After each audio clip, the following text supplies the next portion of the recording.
Well, hello there. Come on in. I'm Chris Brown. I'm your humble chimney sweep. I was just going over your chimney inspection report, but now that you're here, make yourself comfortable. Let's go over it together, shall we?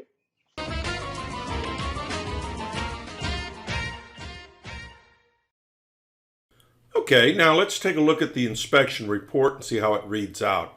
This is a generic report. This is exactly what you will get, only your information obviously will be filled into all these blanks. The upper right-hand corner of the report is the legend. Each one of these initials pertain to something. A is consistent with the age of the chimney. B, see comments below. C, repairs needed. D, need further evaluation. Or E, not applicable. And they're placed into the boxes next to the parts of the chimney that can be easily identified in this diagram. And then, of course, you'll find my comments here below.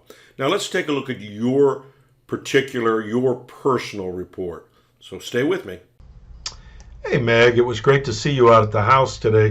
Hey, what a nice place to raise children. I love the backyard and the whole idea with the chickens and stuff. I think that's great. Cute little puppy too, by the way. Let's take a look at your fireplace. So fireplace has a shroud, what we would characterize as a shroud around it.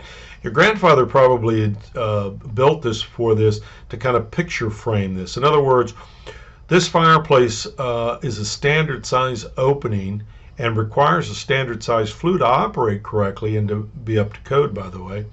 So in other words, you have all this air coming in, but you have a very small flue system and it won't all go up. And so what happens is smoke comes barreling back into the house. Well, by shrouding it here or picture framing it, you're making this opening smaller and just enough to keep that smoke from coming in. So your grandfather was pretty wise with that, and I'm sure it worked out just fine. Some of the problems, though, with the fireplace is, for instance, missing some mortar joints in the firebox area, right? That can be overcome with a little refractory cement in a tube. It's a 3M product called Fireblock. It's about $5 a tube, and you can put it in yourself. It's like a caulk.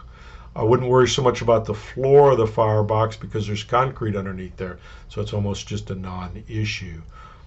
Your damper's working well, no problems with your, oh, I'm sorry, your damper's not working well. I knew there was a deal with the damper.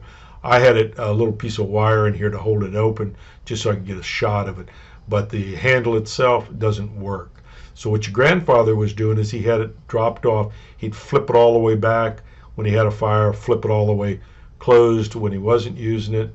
We could install a proper damper for you, be a lot safer. Flipping it back and forth can be kind of dangerous. That flue system, so let's go back and revisit that, full of holes, broken flue sections in here. So it could be repaired. The problem is even repairing it, it's still not going to draw well.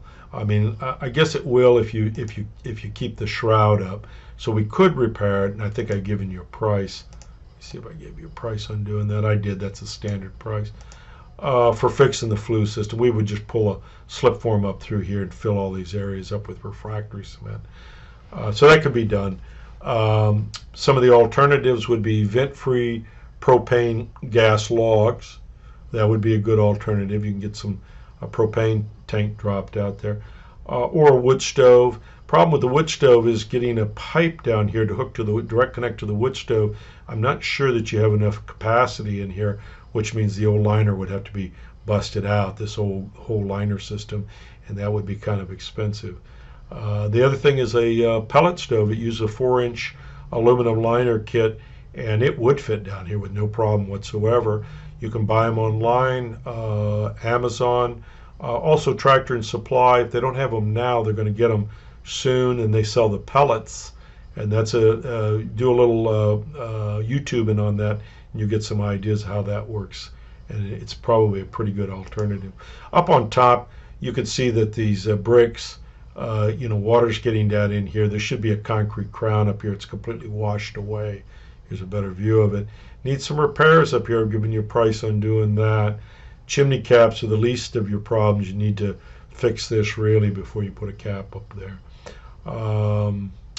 Any questions for me, give me a call, 704-526-6348. You can email me at chris@affordablesweep.com.